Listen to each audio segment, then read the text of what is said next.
this area is described as a valley, but we cannot know for sure where on earth it actually is.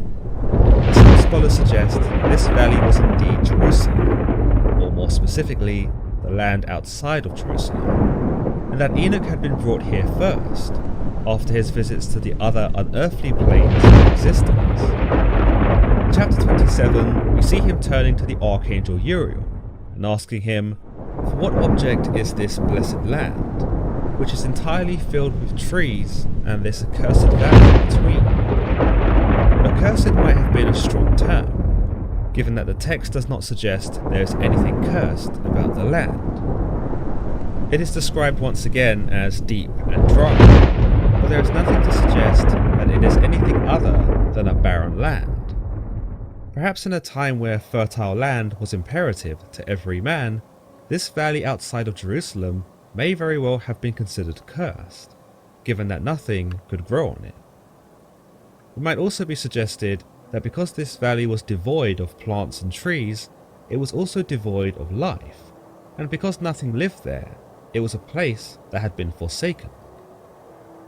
Uriel supplies Enoch with a more direct answer, telling him, "This accursed valley is for those who are cursed forever. Here shall all the accursed be gathered together, who utter with their lips against the Lord unseemly words, and of his glory speak hard things." With this, we can understand that this area, presumably the area outside of what was once ancient Jerusalem, is where the accursed would flock to. Remember that at this time, many ancient civilizations around Israel still worshipped other deities, from the Canaanite gods to the Babylonian gods, to name a few. What Uriel may have been trying to show Enoch here is that everyone at the time who did not recognize Israel as the site of God's chosen people were ultimately doomed to gather in this valley.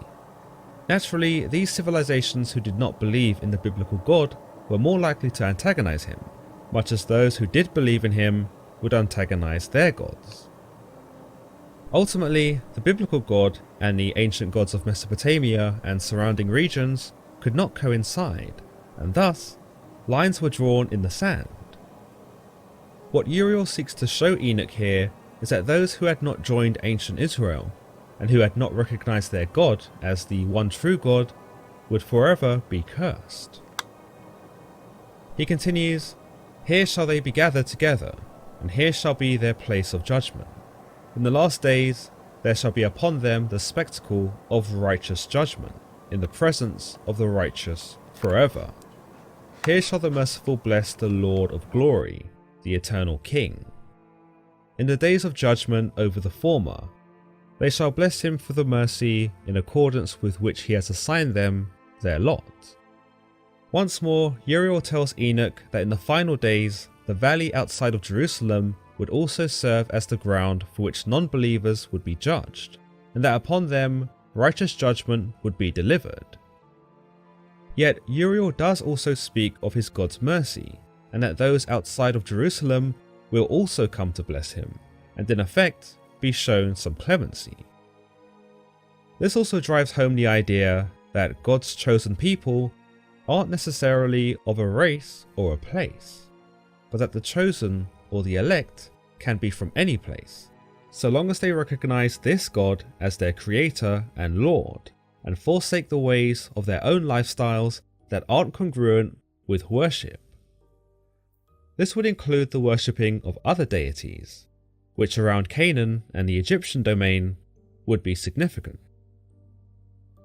The chapter ends with Enoch blessing his God, which has become customary after learning something new from the angels, and he tells us, "Then I blessed the Lord of glory, and set forth his glory, and lauded him gloriously."